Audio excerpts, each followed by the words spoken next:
चलिए अब अपन देखते हैं आचरण यानी कंडक्ट। तो कंडक्ट आचरण आचरण कृत्यों पर निर्धारित होते हैं, एक्शंस पर निर्धारित होते हैं, और एक्शंस नैतिक भी हो सकते हैं, मॉरल भी हो सकते हैं, अनैतिक इमोरल भी हो सकते हैं, और ना नैतिक ना अनैतिक यानी नैतिक अनैतिक दोनों नहीं भी हो सकते हैं, यानी जिसे हम नीति शून्य या निर्नैतिक बोलते हैं। देखो, जब भी कोई एक्शन होता है तो उसके पीछे कोई उत्प्रेरक काम करता है, और उत्प्रेरक का परिणाम अनुक्रिया या प्रतिक्रिया होती है। तो जब भी कोई उत्प्रेरक आता है, यानी किसी को किसी ने चिल्लाया या किसी को किसी ने गाली दी, तो सबसे पहले तीन प्रकार की अनुक्रियाएं उत्पन्न हो सकती है।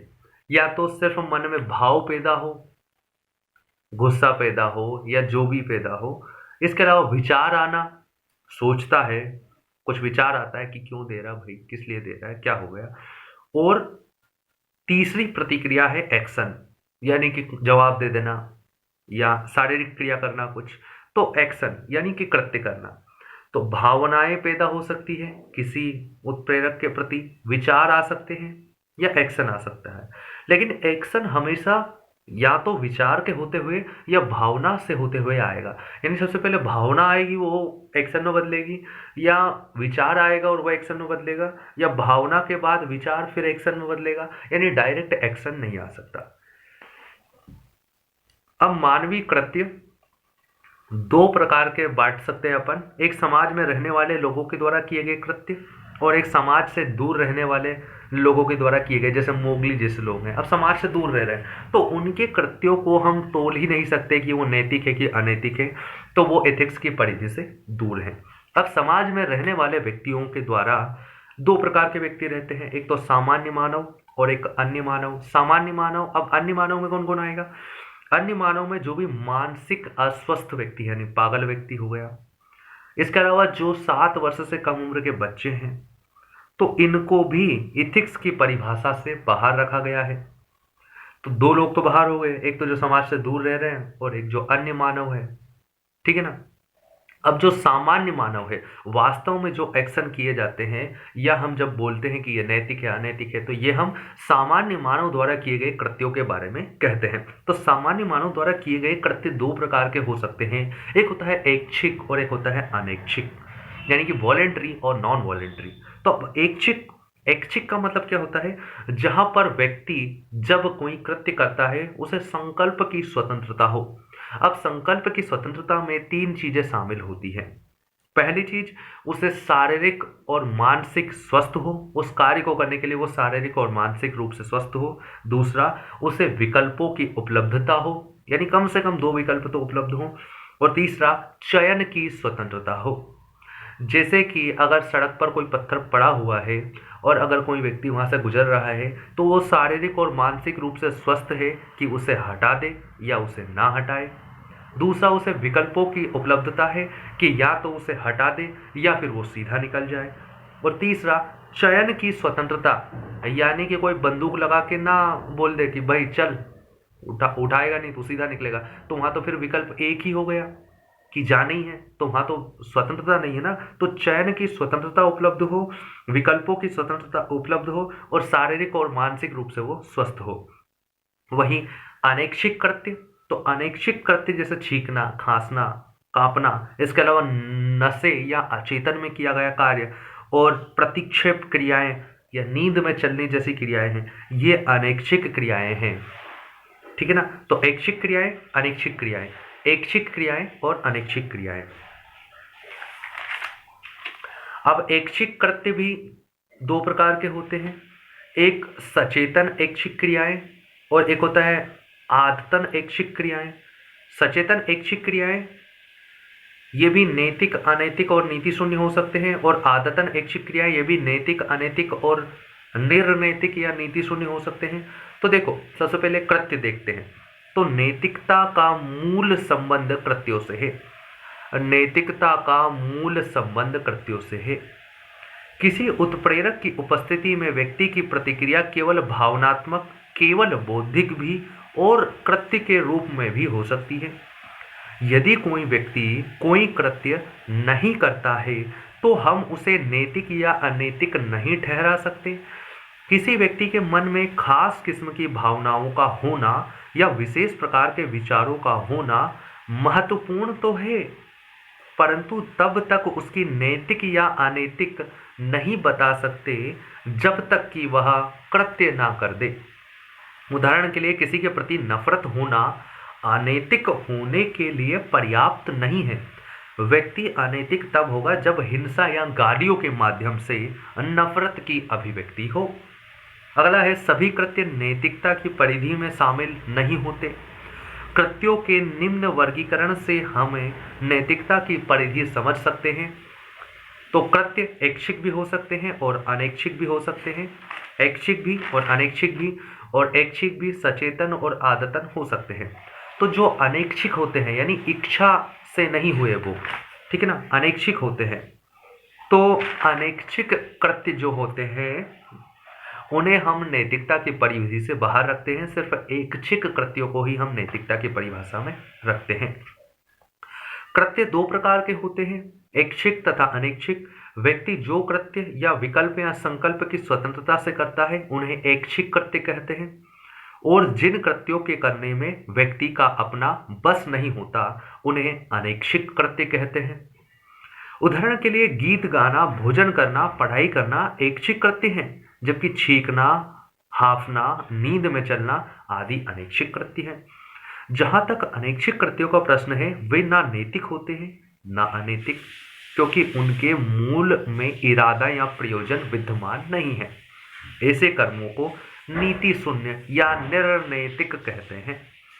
ऐच्छिक कृत्यों को दो भागों में बांट सकते हैं, एक तो सचेतन किए गए और एक आदतन ऐच्छिक कृत्य। सचेतन कृत्य वे होते हैं जो उसी समय सोच समझकर किए जाते हैं, जबकि आदतन कृत्य वे होते हैं जिसमें व्यक्ति बिना तात्कालिक विचार के अपनी आदत के वशीभूत होकर करता है। चूंकि आदत शुरुआत में ऐच्छिक कृत्य ही होता है, उसके बाद वो आदत बनती है, इसलिए नीति शास्त्र में आदतन किए गए कृत्यों को ऐच्छिक ही मानते हैं। ऐच्छिक कृत्य नैतिक, अनैतिक और नीति शून्य हो सकते हैं। यदि वे समाज को लाभ पहुंचाए तो उन्हें नैतिक कहेंगे, यदि समाज को नुकसान पहुंचाए तो अनैतिक कहेंगे, और यदि उन कृत्यों से समाज को ना फायदा हो ना नुकसान हो तो उन कृत्यों को निर्नैतिक कहा जाएगा। जे.एस. मिल की भाषा में कहें तो स्व-विषयक कार्य यानी सेल्फ रिगार्डिंग एक्शन निर्नैतिक होते हैं, यानी खुद के लिए जो कार्य किए जाते हैं, क्योंकि उनका असर कर्ता पर ही पड़ता है, जबकि अन्य विषयक कार्य नैतिक या अनैतिक होते हैं क्योंकि उनका प्रभाव समाज पर पड़ता है। उदाहरण के लिए चोरी करना अनैतिक कार्य है, दूसरों की सहायता करना नैतिक कार्य है, जबकि अपनी रुचि का कोई कार्य जैसे कविता लिखना निर्नैतिक कृत्य है। अब कौन से कार्य नीति शून्य या निर्नैतिक ही होंगे? तो एक तो यदि वह अनैच्छिक हो तो अनैच्छिक हो तो वो नीति शून्य ही होंगे, और एक यदि वह ऐच्छिक हो पर वो ना तो किसी के हित में हो ना ही अहित में हो, तो ऐच्छिक हो लेकिन ना हित में है ना अहित में, तो वो कैसे होंगे? निर्नैतिक या नीति शून्य।